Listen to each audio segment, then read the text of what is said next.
The moment his fingers closed around her throat, Derek Sullivan made the biggest mistake of his life. Dr. Amara Williams didn't flinch. She didn't gasp. She simply smiled. The kind of smile that comes from knowing exactly how the next 10 seconds would unfold. What Derek didn't know was that before she became the brilliant biochemistry professor everyone respected, she had been Lieutenant Williams, one of the deadliest combat instructors the Marine Corps ever produced. Before we dive in, let us know where you're watching from and make sure to subscribe. Tomorrow's story is one you won't want to miss.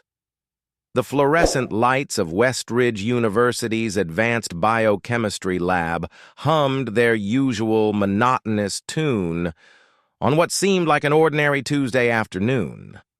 Dr. Amara Williams, a black woman in her late 30s with an unassuming demeanor and reading glasses perched on her nose, was setting up a demonstration on protein synthesis when the door burst open. Derek Sullivan, a wealthy graduate student with a history of entitled behavior and thinly veiled racist remarks, stormed in, drunk on privilege and fueled by rage over a failing grade. What happened in the next few minutes would become campus legend, a viral video sensation, and a stark reminder that judging people by their appearance is a dangerous game. Because beneath Dr. Williams's calm exterior lay years of military training that had forged her into something far more formidable than Derek could ever imagine.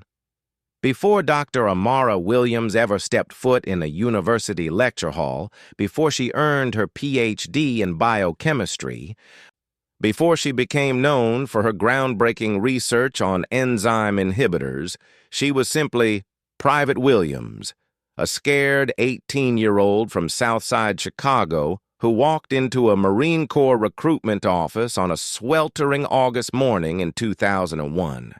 She had grown up watching her mother work 3 jobs to keep their small apartment, watching her older brother get swallowed by the streets, watching opportunity after opportunity slip through their neighborhood like water through a sieve.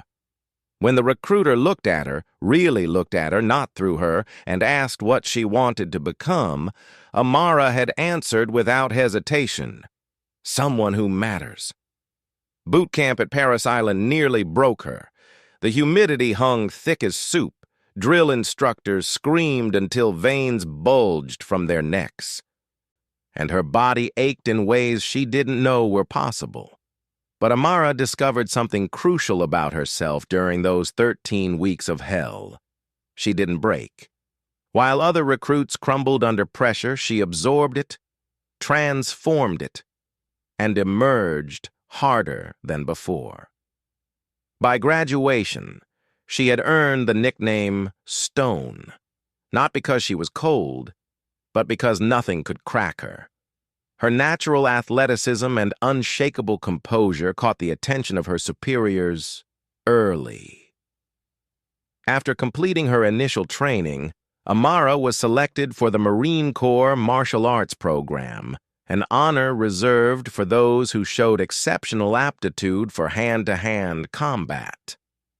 This wasn't the choreographed fighting seen in movies. This was brutal, efficient, and designed with one purpose: to neutralize threats and survive. For 3 years, Amara trained relentlessly. She studied Brazilian Jiu-Jitsu, Muay Thai, wrestling, and traditional military combatives. She learned how the human body worked, not just where to strike, but why certain techniques caused immediate incapacitation.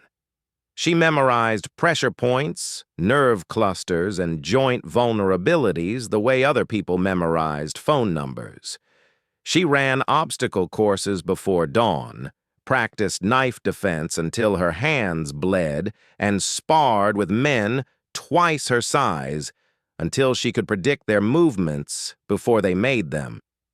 By 2006, at just 23 years old, Staff Sergeant Amara Williams had become one of the youngest and only female hand-to-hand combat instructors in the Marine Corps. She stood 5'7" and weighed barely 140 pounds, Yet she routinely put 200-pound infantry Marines on their backs within seconds. Her teaching style was legendary, patient but uncompromising, encouraging but brutally honest. "Your enemy won't care about your feelings," she would tell her students. "He'll care about your throat, your eyes, and your ability to stop him. Make sure you care about those things more than he does." But Amara's military career wasn't confined to stateside training facilities. Between 2007 and 2012, she completed 3 deployments to Iraq and 1 to Afghanistan. She served as a combat instructor, training both American forces and Allied soldiers in close-quarters combat techniques. She witnessed horrors that would forever change her: friends killed by IEDs, villages destroyed by suicide bombers, children whose eyes had seen too much death too soon. During her second deployment to Iraq, Amara's convoy was ambushed outside Fallujah. When insurgents opened fire, killing their driver and wounding 2 Marines, Amara took control. Under heavy gunfire, she dragged a wounded sergeant to cover, applied a tourniquet that saved his life, and then engaged 3 attackers in close combat when they breached their position. She disarmed one, incapacitated another with a strike to the solar plexus that stopped his heart temporarily, and forced the third to retreat. For her actions that day, she received the Navy and Marine Corps Commendation Medal with Combat V for valor. But valor came with a price. The nightmares started during her third deployment. The hypervigilance never turned off. Every loud noise became a potential threat. Every crowd became a tactical assessment. Amara realized she was becoming someone she didn't recognize: harder, colder, more machine than human. The breaking point came in Helmand Province, Afghanistan, in 2012. Amara was training a group of Afghan National Army soldiers when a 14-year-old boy approached their compound. Something in his eyes reminded her of her younger cousin back home, that mixture of fear and hope, innocence struggling against harsh reality. She had smiled at him, waved. Seconds later, he detonated the suicide vest hidden beneath his jacket. Amara survived with minor shrapnel wounds. 3 of her students didn't. For weeks afterward, she couldn't sleep. She kept seeing that boy's face, kept replaying those final seconds, kept asking herself what she had missed, what she could have done differently. That's when Lieutenant Colonel Henderson, her commanding officer and mentor, sat her down in his makeshift office. "Williams," he said, his voice gruff but gentle, "you've given 12 years to the Corps. You've saved lives, trained warriors, earned every commendation a Marine could want. But I see what's happening to you. You're burning out, and if you don't do something about it, there won't be anything left to save." He slid a pamphlet across the desk. The GI Bill, education benefits, opportunities for veterans. "You're smart, Amara. Smarter than you give yourself credit for. You've spent years learning how to break things, bodies, defenses, enemy lines. Maybe it's time you learned how to build something instead." Those words haunted Amara during her final 6 months of service. She had always been curious about science, fascinated by how things worked at the molecular level. During downtime between deployments, she had read biology textbooks, studied chemistry, tried to understand the mechanisms behind life itself. What if she could apply that same discipline, that same relentless focus she brought to combat training, to something constructive? In January 2013, at 30 years old, Master Sergeant Amara Williams received her honorable discharge from the United States Marine Corps. 3 weeks later, she enrolled at the University of Illinois as an undergraduate biology major, using her GI Bill benefits and a veteran's scholarship.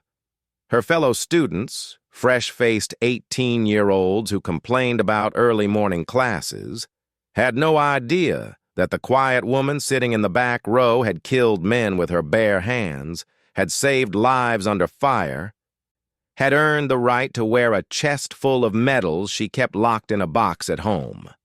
Amara threw herself into academics with the same intensity she had brought to military service. She graduated summa cum laude in 3 years, earned her PhD in biochemistry in 5 more, and completed a postdoctoral fellowship that led to her position at Westridge University.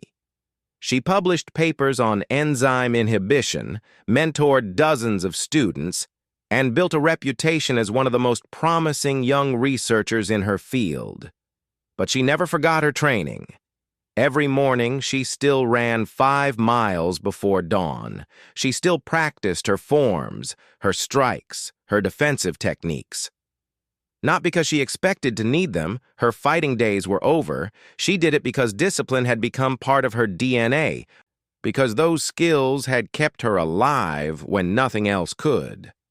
Dr. Amara Williams had successfully transformed herself from warrior to scholar, from destroyer to builder. She wore cardigans instead of combat fatigues, carried textbooks instead of weapons, and spoke softly in classrooms instead of barking orders on training grounds. She had become, in every way that mattered, a woman of peace. Until the afternoon Derek Sullivan decided to put his hands on her throat. Then, for just a few seconds, Lieutenant Williams came back. Derek Sullivan arrived at Westridge University the way he arrived everywhere, with the unshakable confidence of someone who had never been told no in any meaningful way. His father owned a chain of luxury car dealerships across the Midwest. His mother sat on the boards of 3 different charitable foundations, and their collective net worth had smoothed every rough edge Derek had ever encountered in his 26 years of life. Graduate school to Derek was simply another box to check on his way to the executive position his father had already promised him at Sullivan Automotive Group. The biochemistry program wasn't his passion. It was strategic positioning. Pharmaceutical consulting is where the real money is, he had told anyone who would listen during orientation week. Get the degree, make the connections, then cash in. Dr. Amara Williams' advanced biochemistry seminar met every Tuesday and Thursday at 2 o'clock in the afternoon. It was a small class, only 15 graduate students, which made Derek's behavior impossible to ignore. The problem started on the very first day. So, affirmative action finally made it to the sciences, huh? Derek had muttered to the student next to him as Dr. Williams wrote the course outline on the whiteboard. He hadn't whispered quite softly enough. Several students glanced at him sharply, and one woman, Priya Kapoor, a brilliant doctoral candidate from Mumbai, actually gasped. Dr. Williams had paused, chalk hovering mid-word. She turned slowly, her expression neutral, but her eyes sharp. "I'm sorry, Mr. Sullivan. Did you have a question about the syllabus?" Derek leaned back in his chair, arms crossed. "No, ma'am. Just making an observation." "Then I suggest you keep your observations to yourself unless they're relevant to biochemistry." Her voice was calm, measured, professional. "This is a classroom, not a commentary box." The tension settled like dust after that exchange, but it never fully disappeared. Over the following weeks, Derek established himself as the class problem. He arrived late, often smelling of expensive cologne mixed with alcohol from liquid lunches. He interrupted lectures with questions that weren't really questions. They were challenges disguised as curiosity, designed to undermine Dr. Williams's authority. "Are you sure that's the correct pathway?" he asked during a lecture on cellular respiration. "Because I read an article that said something different." Dr. Williams had smiled patiently. "Which article, Mr. Sullivan?" "I don't remember the exact title, but it was in a pretty reputable journal." "Then I suggest you find that article and bring it to office hours. We can discuss it then." She had turned back to the board, effectively dismissing his challenge. But Derek's behavior wasn't just academically disruptive. It was personal, pointed, and increasingly racial. When Dr. Williams assigned a complex lab project on enzyme kinetics, Derek loudly complained to his classmates, "Of course she's making this harder than it needs to be, probably trying to prove something." The implication hung in the air like smoke that Dr. Williams was overcompensating, that she didn't truly belong in her position. Another student, James Chen, a soft-spoken second-year student, finally confronted him after class one day.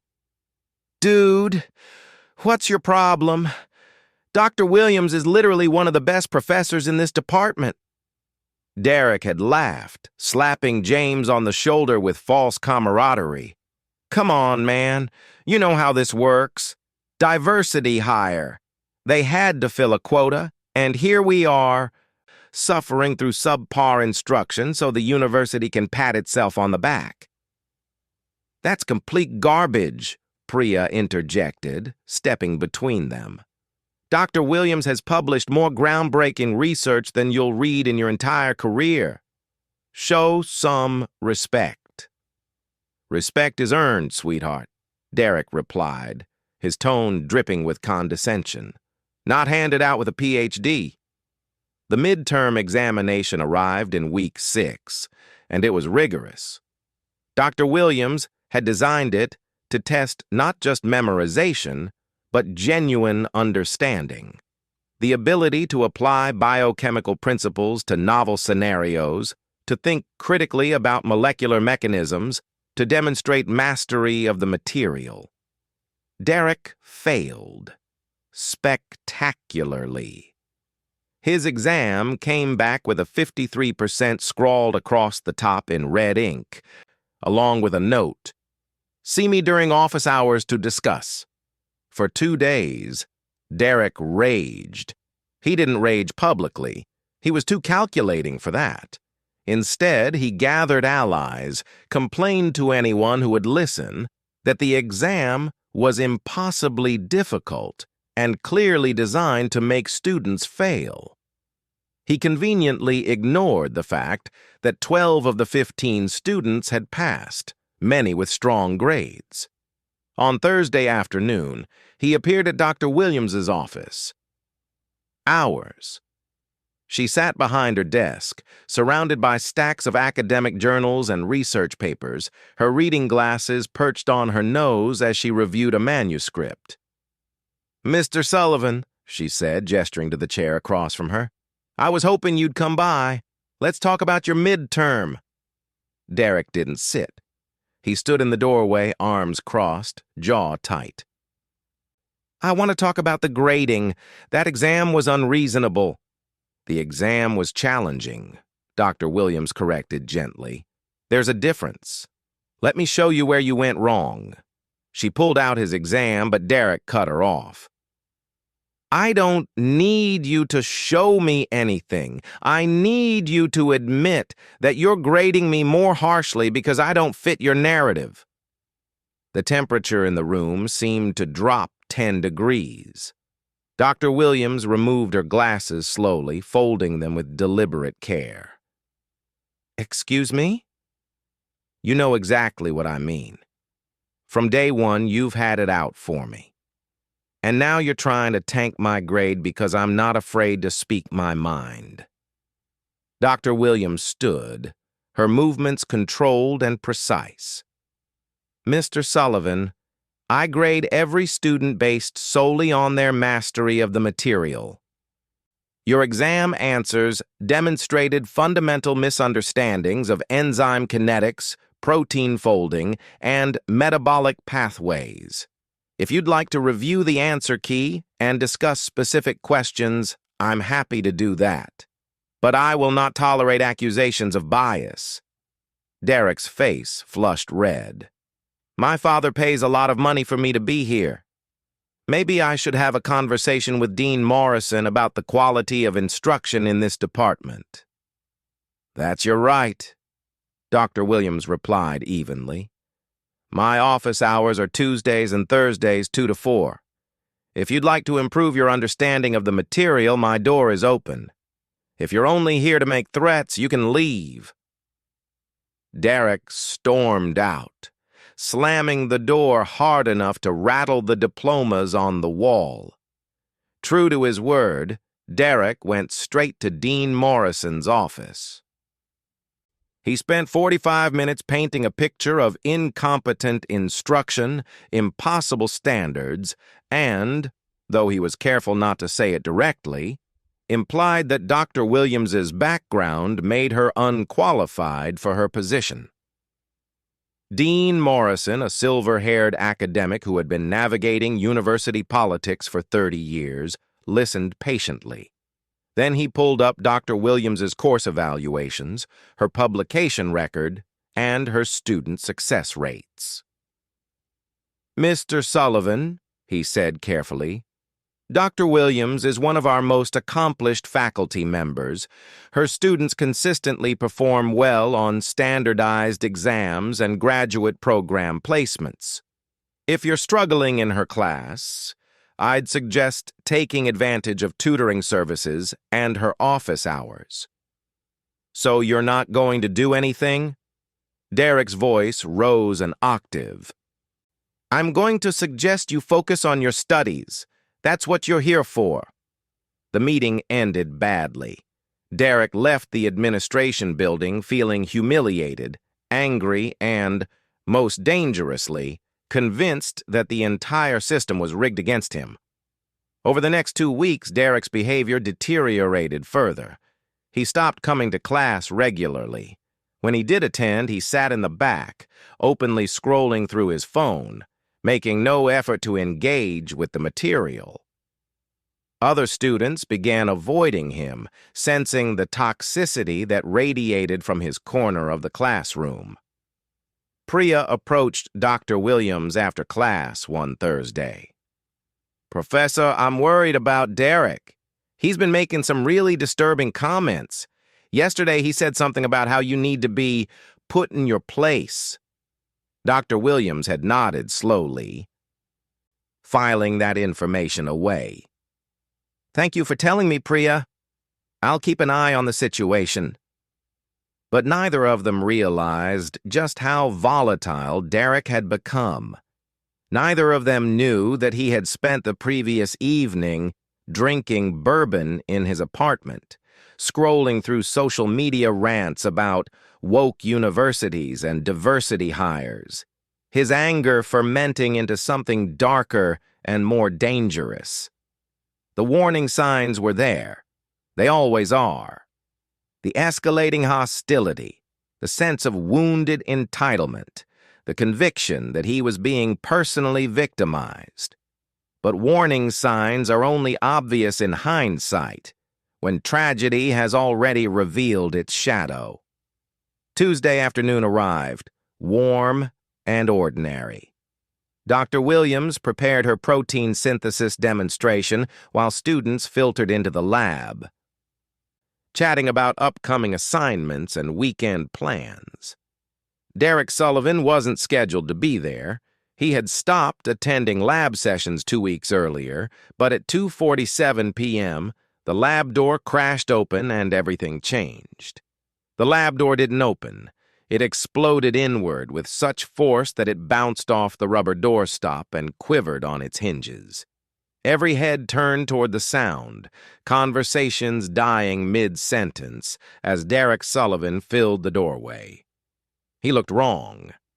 That was Dr. Williams's first thought as her eyes tracked to the source of the disruption.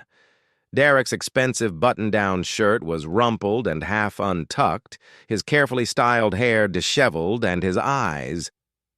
Those were what set off alarm bells in the part of Amara's brain that never fully left the Marines. His pupils were dilated despite the bright laboratory lights. His breathing rapid and shallow, his hands clenched into white-knuckled fists at his sides. Intoxicated, her training whispered. Possibly drugs, definitely alcohol. Judgment impaired, threat assessment elevated. "Mr. Sullivan," Dr. Williams said, her voice carrying the same calm authority she had used 1,000 times before, in classrooms and on training grounds. "You're not scheduled for this lab section. If you need to speak with me, office hours are—" "Shut up." Derek's voice cracked like a whip through the laboratory. "Just shut your mouth for once."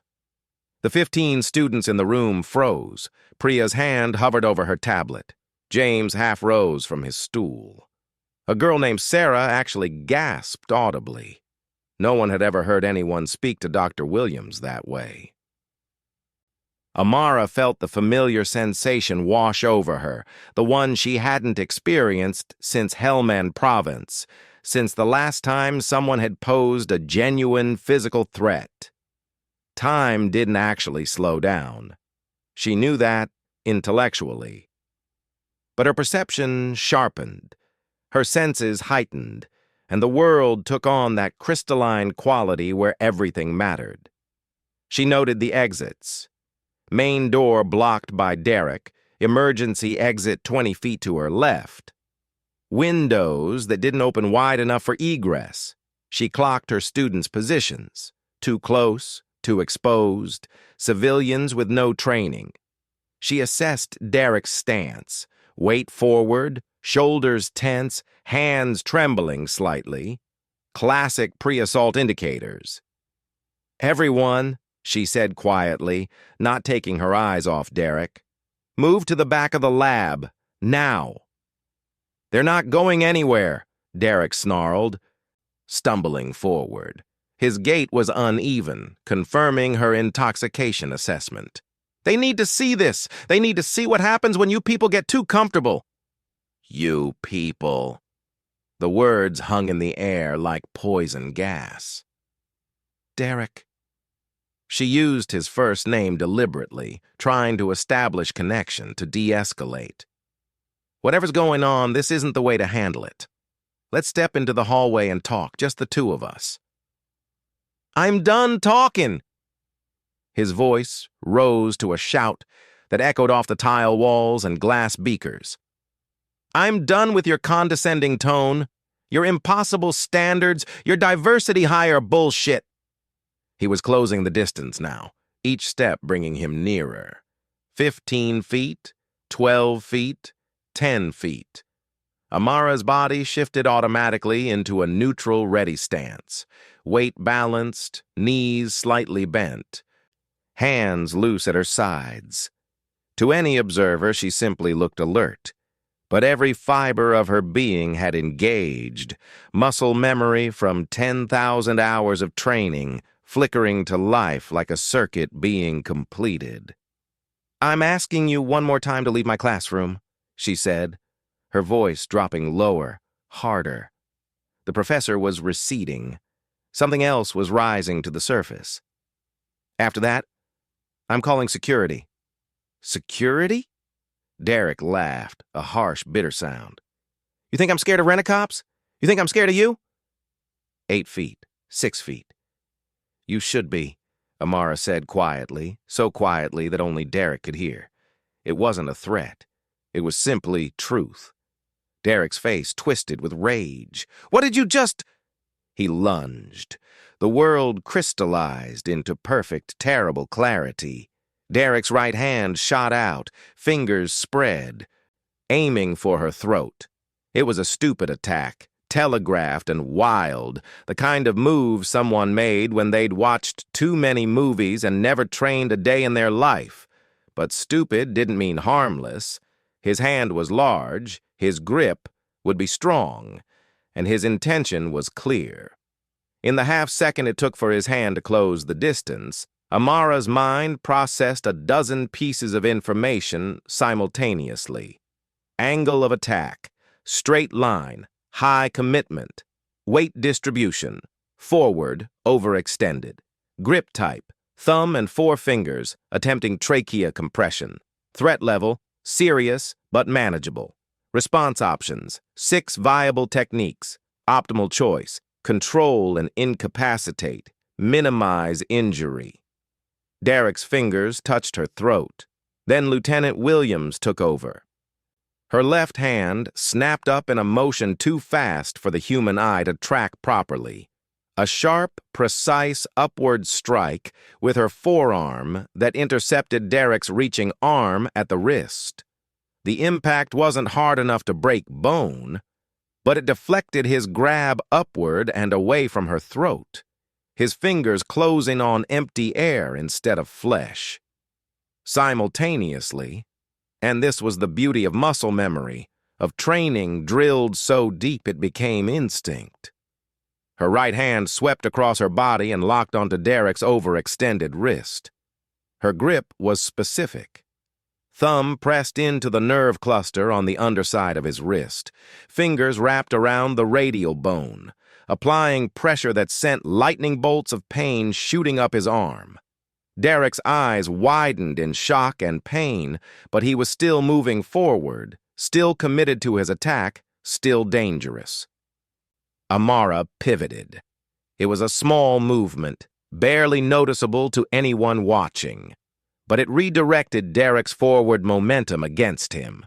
As she turned, her left hand released his deflected arm and moved to his elbow, pushing it down and forward, while her right hand pulled his wrist back and up.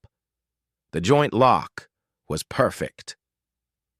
Derek's arm bent at an anatomically impossible angle, not far enough to dislocate the shoulder, but far enough that continuing to resist meant serious injury. His body had two choices: comply with the direction she was controlling him, or break.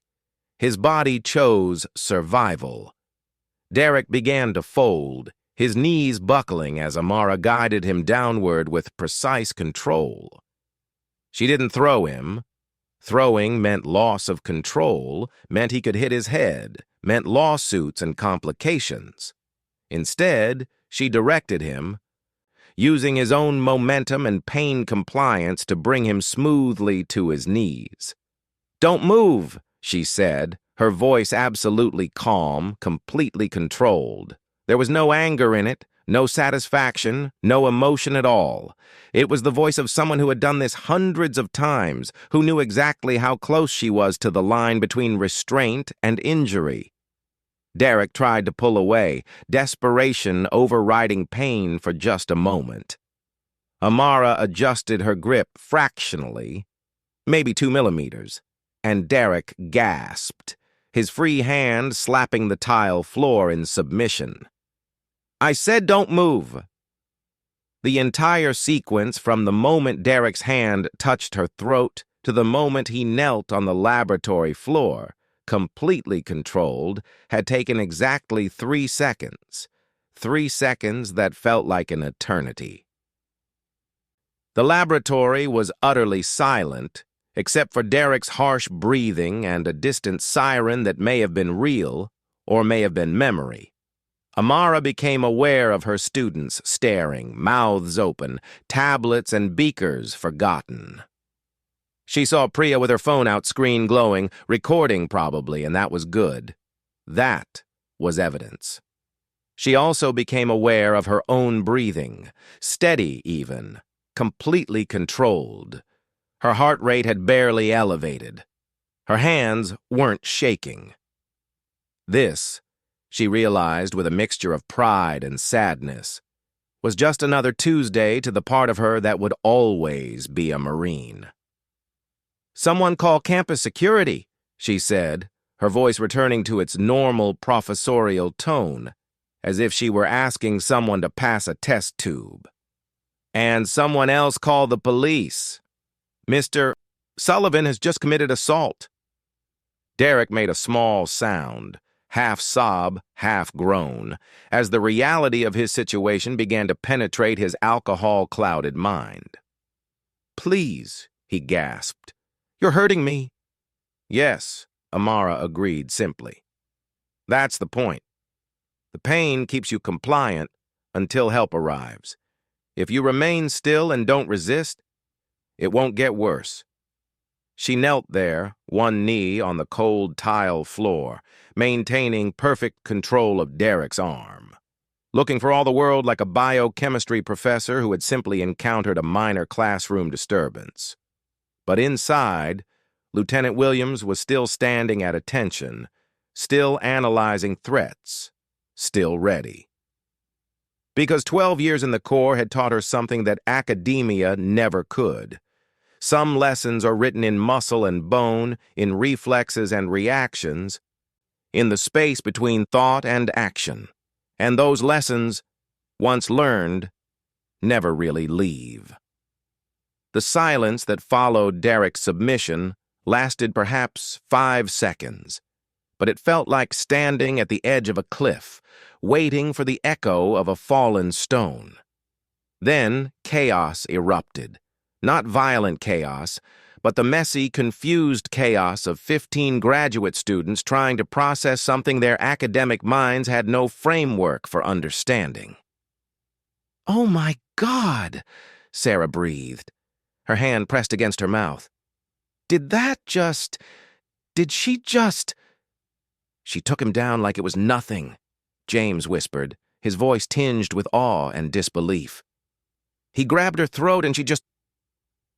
He made a vague gesture with his hands, unable to articulate what he'd witnessed.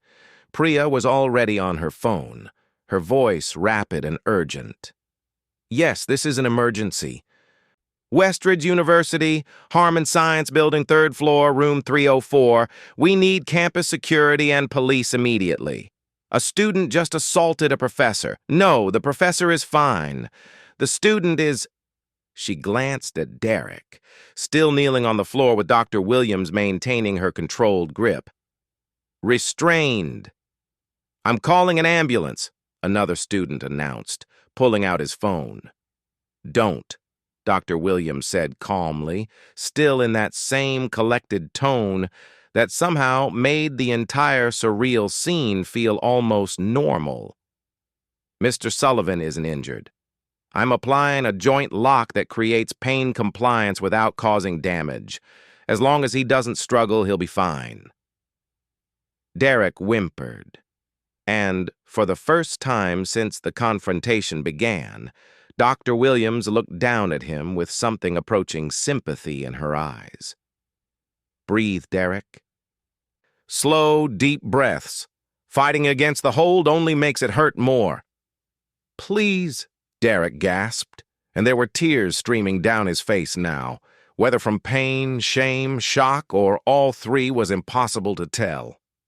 "Please, let me go. I'm sorry, I'm so sorry." "I know you are," Dr. Williams replied quietly. "But sorry doesn't undo assault.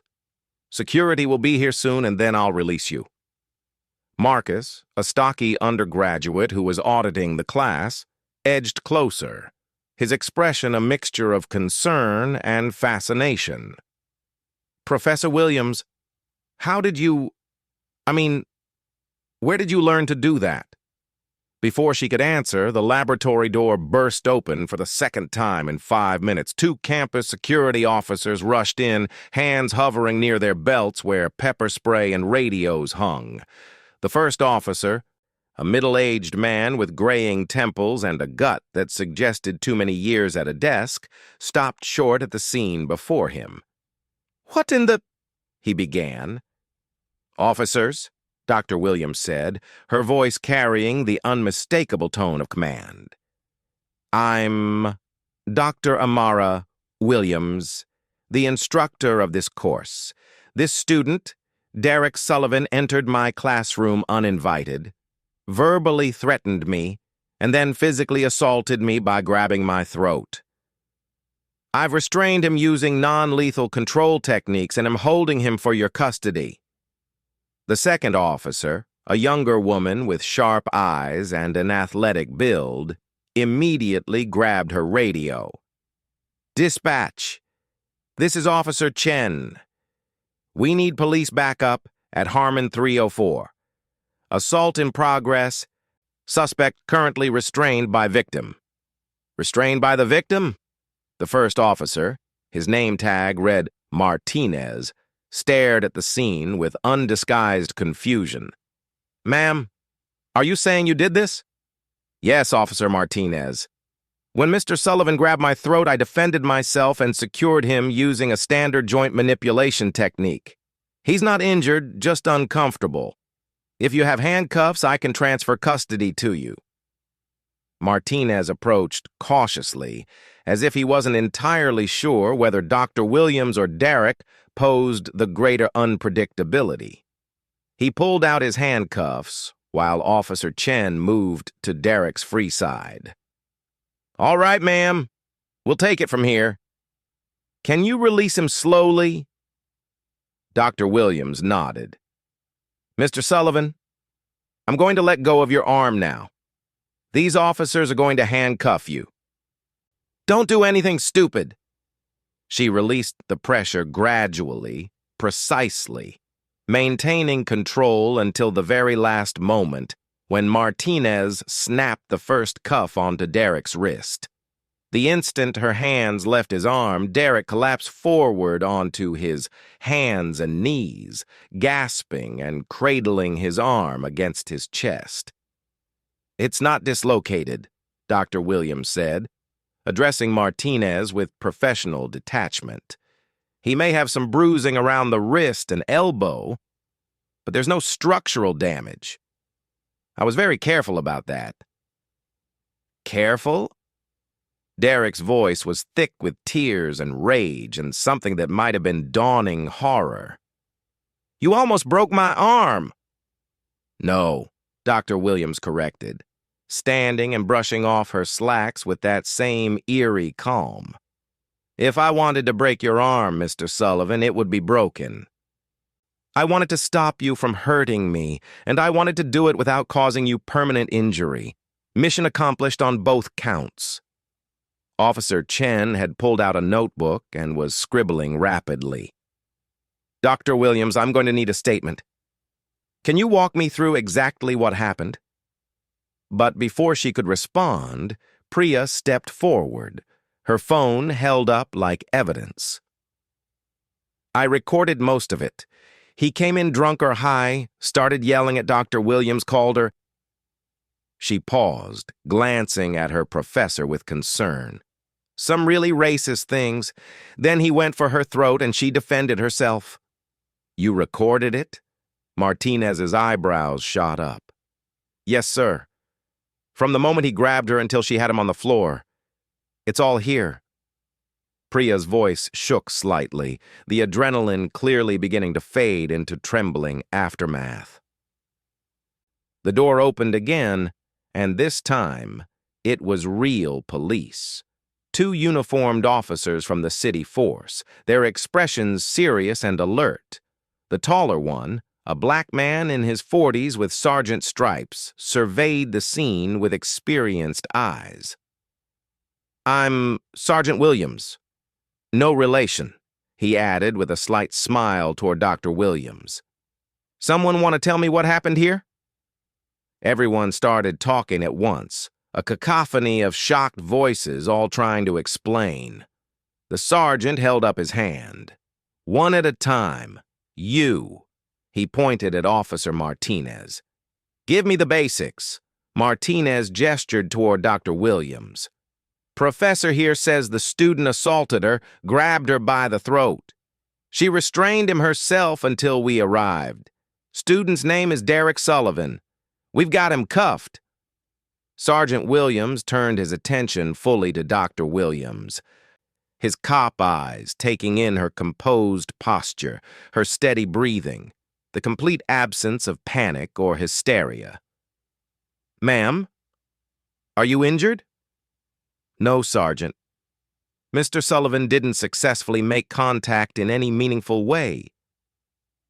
Didn't successfully. Derek started from his position on the floor, but Martinez put a hand on his shoulder.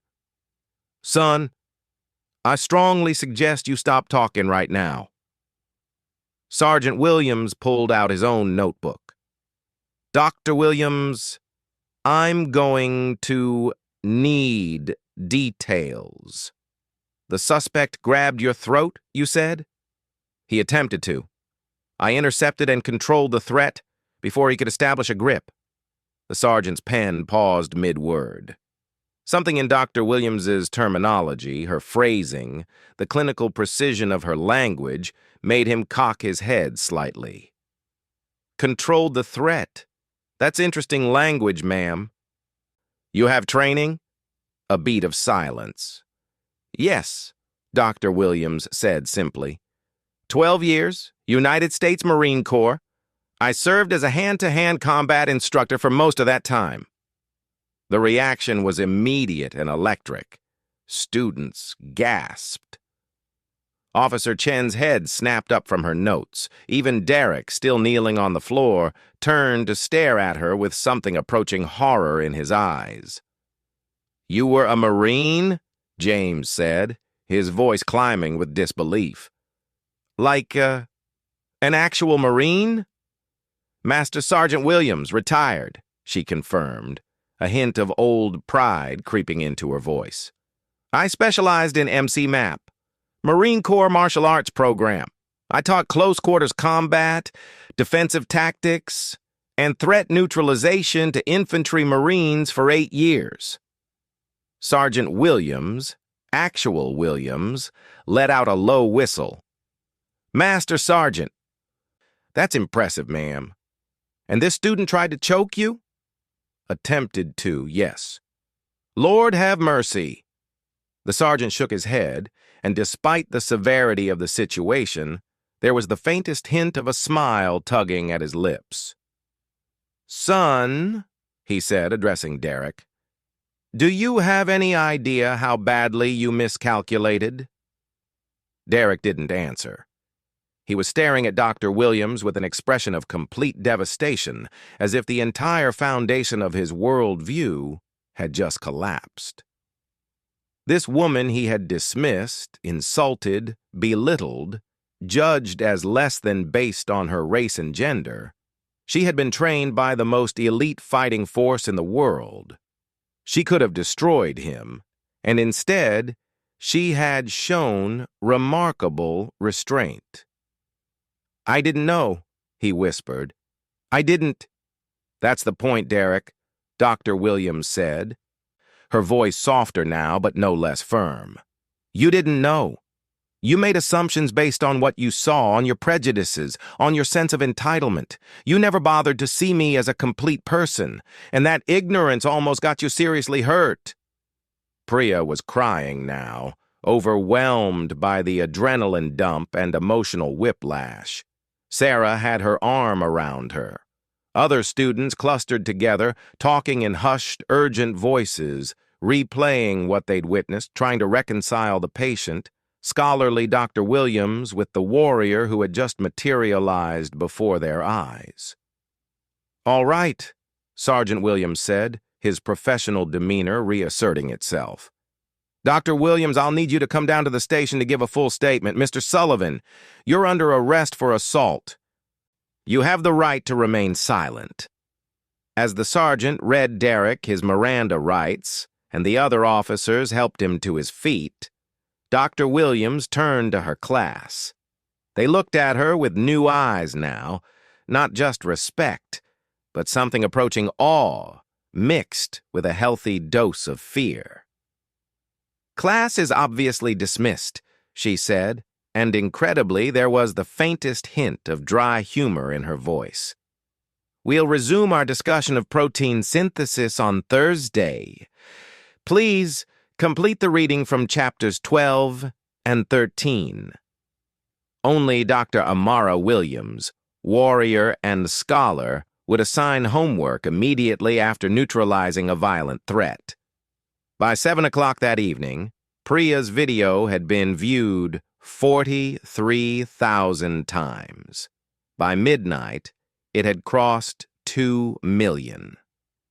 By the time Derek Sullivan was released on bail the following morning, his face, twisted with rage, then shock, then tears, had become one of the most recognizable images on the internet. The video, titled "Racist Student Attacks Black Professor Instantly Regrets It," spread across Twitter, Reddit, TikTok, and every major news platform like wildfire in dry brush. The footage was damning in its clarity. Derek's slurred racist remarks, his aggressive approach, the moment his hand reached for Dr. Williams's throat. And then, the part that had everyone rewinding and watching in slow motion, her lightning-fast response, so quick and controlled it looked choreographed. The comments sections exploded, with reactions ranging from awe to justice-driven satisfaction to deeper conversations about the assumptions people make based on race and gender.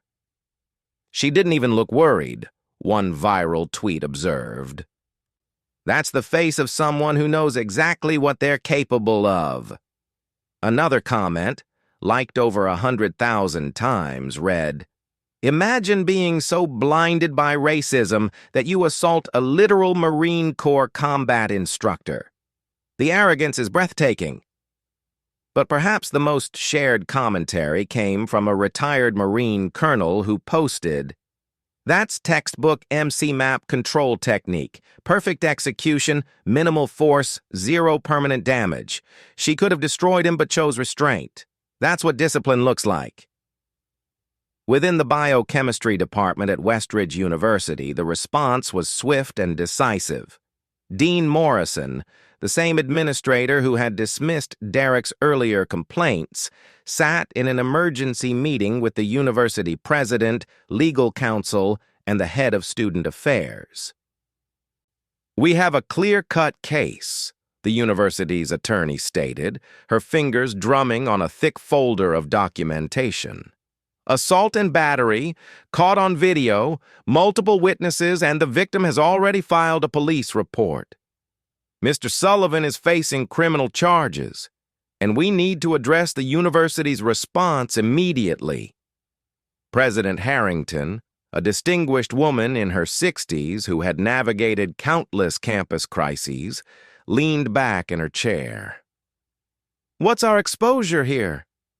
"Minimal, thankfully," the attorney replied. "Dr. Williams acted entirely in self-defense. If anything, she showed remarkable restraint. Our concern is the public relations aspect and ensuring this doesn't happen again." Dean Morrison cleared his throat. "For the record, I should mention that Mr. Sullivan came to my office 3 weeks ago with complaints about Dr. Williams. I reviewed her credentials and student evaluations. Everything checked out. But in hindsight, his hostility was a warning sign I should have taken more seriously." President Harrington nodded slowly. "Draft an official statement. We stand behind Dr. Williams completely. We're cooperating fully with law enforcement, and Mr. Sullivan is suspended pending the outcome of both criminal proceedings and our internal disciplinary process." That statement went live at 9 a.m. the next morning, but by then, the story had already taken on a life of its own. News crews camped outside Westridge University's main gates. National morning shows debated the incident. Think pieces appeared in major publications with titles like "The Hidden Lives of Our Educators" and "When Assumptions Turn Dangerous." Civil rights organizations cited the case as an example of racism in academia. Self-defense instructors broke down Dr. Williams's technique frame by frame on YouTube. Through it all, Dr. Amara Williams remained conspicuously absent from the public eye. She had given her statement to police, cooperated with the university investigation, and then, to everyone's surprise, she simply went back to teaching. On Thursday afternoon, exactly 48 hours after the incident, She walked into her advanced biochemistry seminar carrying the same worn leather briefcase, wearing the same style of professional cardigan, her reading glasses perched on her nose.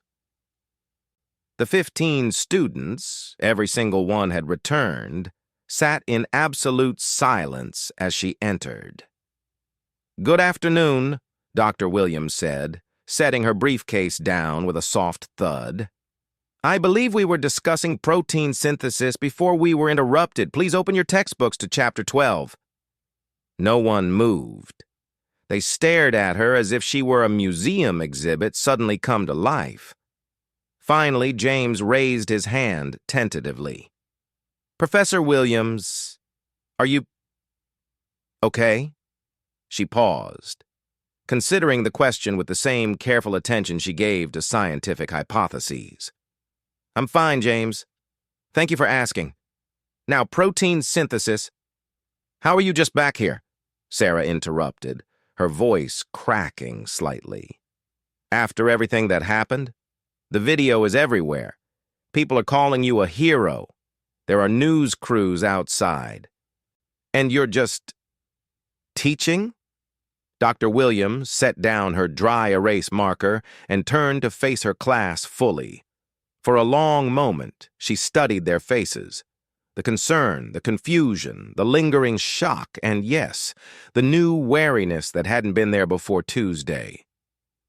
"Let me tell you all something," she began, her voice gentle but firm. "What happened in this lab wasn't heroic. It was unfortunate. A young man made terrible decisions based on prejudice, entitlement, and poor judgment, and now his life is fundamentally altered. That's not something to celebrate." "But he attacked you," Priya protested. "He was racist and violent and he's 26 years old," Dr. Williams continued. "Old enough to be responsible for his actions, absolutely. But also young enough that this doesn't have to define his entire existence. I defended myself because I had to, but I took no pleasure in it. And I don't take pleasure in watching his life fall apart on the internet." The room fell silent again, but it was a different kind of silence. Thoughtful. Processing. "I came back to teach," Dr. Williams continued, "because this is who I am. I was a Marine, yes. That's part of my story. But I left that life because I wanted to build things instead of destroy them. I wanted to contribute to human knowledge, to mentor the next generation of scientists, to discover something that might help people. That's still my purpose. Nothing that happened Tuesday changes that." Marcus raised his hand. "Professor, can I ask, did you ever think about telling us about your military background?" Dr. Williams smiled faintly. "Would it have mattered? Would you have learned biochemistry better if you knew I could put you in a joint lock? My credentials for this position are my PhD, my research publications, and my teaching ability. My military service is personal history, not professional qualification." "But people judge you," Priya said quietly. "People like Derek who see a black woman and make assumptions." "People will always make assumptions," Dr. Williams interrupted gently. "About all of us.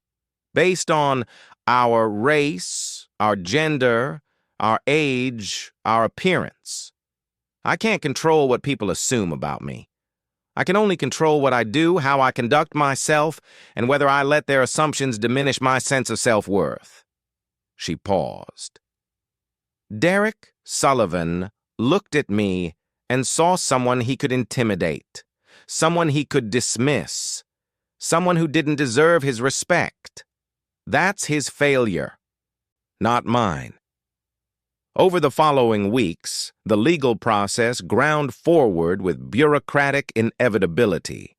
Derek was formally charged with assault and battery. His attorney, paid for by his father's considerable resources, tried to negotiate a plea deal. The prosecutor, armed with crystal-clear video evidence and a sympathetic victim, wasn't particularly interested in negotiating. The university's disciplinary hearing was even more straightforward. Derek was expelled. His transcript would forever carry the notation of expulsion for assault, and he was banned from campus permanently. His father's angry threats of lawsuits evaporated when university lawyers calmly presented the evidence and pointed out that Derek was fortunate Dr. Williams hadn't filed a civil suit of her own. 3 months after the incident, Derek stood in a courtroom wearing an ill-fitting suit, his face gaunt from stress and shame, and pleaded guilty to misdemeanor assault. The judge sentenced him to 2 years probation, 300 hours of community service, mandatory anger management counseling, and a $5,000 fine. "Mr. Sullivan," the judge said, her voice stern but not unkind, "you are extraordinarily fortunate that Dr. Williams is a person of remarkable restraint. Based on her military training, she could have caused you severe injury, possibly permanent disability. Instead, she controlled you with minimal force until help arrived. I suggest you spend your probation reflecting on the assumptions and prejudices that led you to attack a woman who was only ever trying to educate you." Derek had nodded, tears streaming down his face, unable to speak. Dr. Williams attended the sentencing. When it concluded and Derek was led away by his attorney, she approached his father in the courthouse hallway. Mr. Sullivan, a tall, silver-haired man whose expensive suit and gold watch spoke of wealth and status, looked at her with something between shame and defiance. "Dr. Williams," he began, his voice tight, "I want you to know that my son's behavior doesn't reflect how he was raised. We don't—" "Mr. Sullivan," she interrupted gently, "your son's behavior reflects exactly what he was taught to believe about people who look like me. Maybe not explicitly, maybe not in words, but in 1,000 small ways throughout his life. He learned that he was entitled, that he was superior, that people like me didn't deserve his respect. Those lessons came from somewhere." The older man's face flushed red. "Now wait just a minute. I'm not here to attack you," Dr. Williams continued. "I'm here to tell you that your son can recover from this. He's young. He can learn, grow, become better than he was, but only if the people around him, especially you, are willing to acknowledge the real problem and do the hard work of addressing it. Racism isn't just burning crosses and slurs. It's assumptions, dismissals, the casual belief that some people matter less than others. If Derek can confront that in himself, this disaster might become the best thing that ever happened to him." She had walked away then, leaving Mr. Sullivan standing in the courthouse hallway, his expression troubled and thoughtful. Back at Westridge University, life gradually returned to something approaching normal. The news crews left. The social media fervor moved on to the next viral sensation. Dr. Williams continued teaching, publishing, mentoring, doing exactly what she had always done. But something had shifted, subtly, but permanently. Students approached her research with new seriousness, perhaps recognizing that discipline and dedication created excellence regardless of the field. Faculty meetings carried a different energy, as if everyone had been reminded that they never truly knew the complete story of their colleagues. And across campus, conversations about racism, about assumptions, about the complexity of human beings happened with more honesty and less performative politeness. 6 months after the incident, Dr. Williams received an email from an unexpected source. It was brief, sent from a generic address, but the message was clear. Dr. Williams, I know I don't have the right to contact you. I know you don't owe me anything. But I needed you to know that I'm in counseling, and I'm starting to understand how wrong I was. Not just about what I did, but about everything that led me to that moment. You could have destroyed me that day, but you didn't. You showed me more mercy than I deserved. I don't expect forgiveness. I just wanted you to know that your restraint, your dignity, even after everything I said and did, it taught me more than any punishment could have. I'm trying to be better. Thank you for not making it impossible for me to try. Dr. Williams read the email twice, then saved it in a folder labeled Student Correspondence, and closed her laptop. She never replied. Some lessons she knew were meant to be lived with, not discussed. On Thursday afternoon, she walked into her advanced biochemistry seminar, set down her briefcase, and smiled at the eager faces waiting to learn. "Good afternoon," she said. "Today we're going to discuss enzyme kinetics. Please turn to Chapter 15. And just like that, Dr. Amara Williams, Marine, warrior, scholar, teacher, continued building the future, one lecture at a time. True strength isn't about domination. It's about control.